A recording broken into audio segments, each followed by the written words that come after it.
The Juliana Zacata story, starring Chris Pritchard as Juliana Zacata. My name is Juliana Zacata, and I'm proud to be an American. Although I'm sure you can tell by my accent that I was not born here. I was born in Italy. The name Zacata can be traced back to the 14th century. They were mainly artisans and woodworkers. Some of them even worked for the famous Italian artist Titian.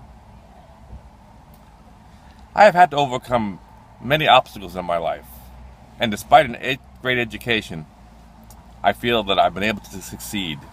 And I hope that you understand that no matter what obstacles you have in your life, you can succeed if you continue to persevere and try. I was born in Italy during the time of Mussolini and the fascists.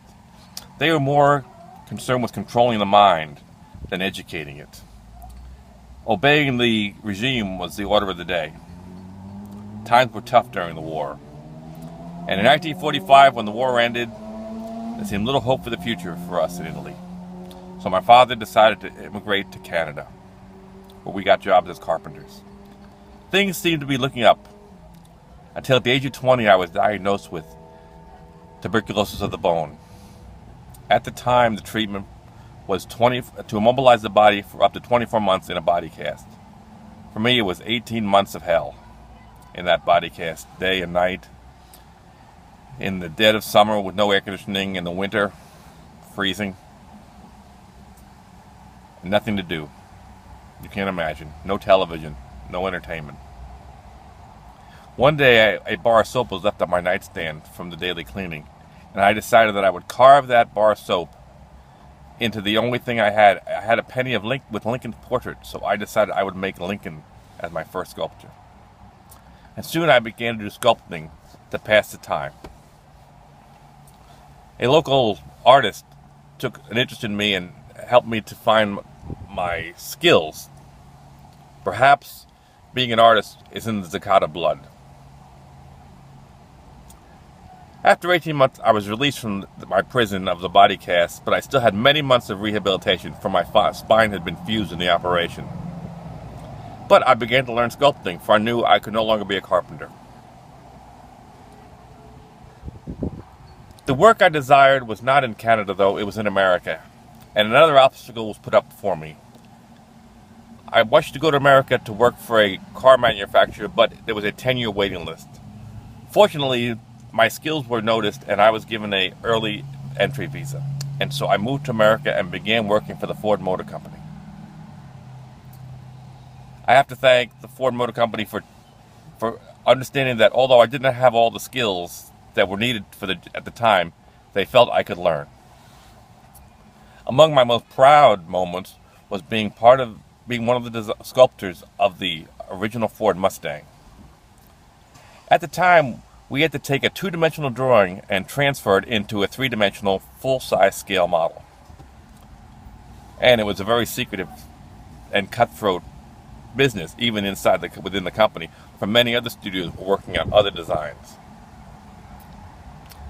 After weeks and weeks of working with extremely hot clay from 110 to 140 degrees and leaving some of my skin in the form of blisters in the original Mustang model, the chief designer announced, "All right, boys, clean it up and paint it. It's ready to go."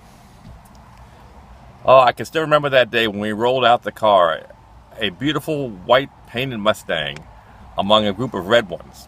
For the rule had been to paint every model red, but our designer decided to paint it white, and it was the winner.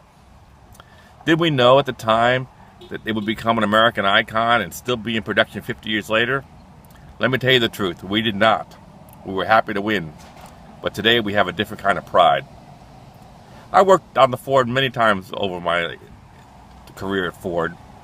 I worked on the Mustang many times over my career at Ford, including the Ford GTP and the F40, a winner at Le Mans.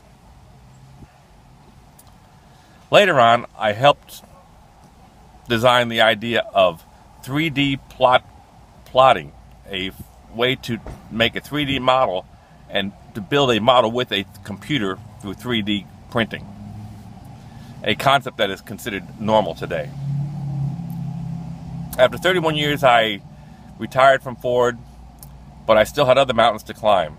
I was not ready to pack it in. So I started my own company, Concepts International. My first assignment was with working for the Chrysler Corporation and building the mock-up of the Chrysler Crossfire, which I did in a near record time of only 14 days. I also am doing sculpting. This is my sculpture of Bellini, which exists in the presently resides in the Detroit Opera House.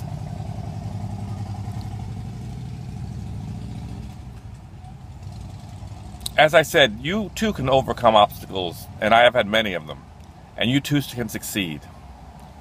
For me, I'm always looking for the next challenge. I do not wait around for death. Death must wait around for me.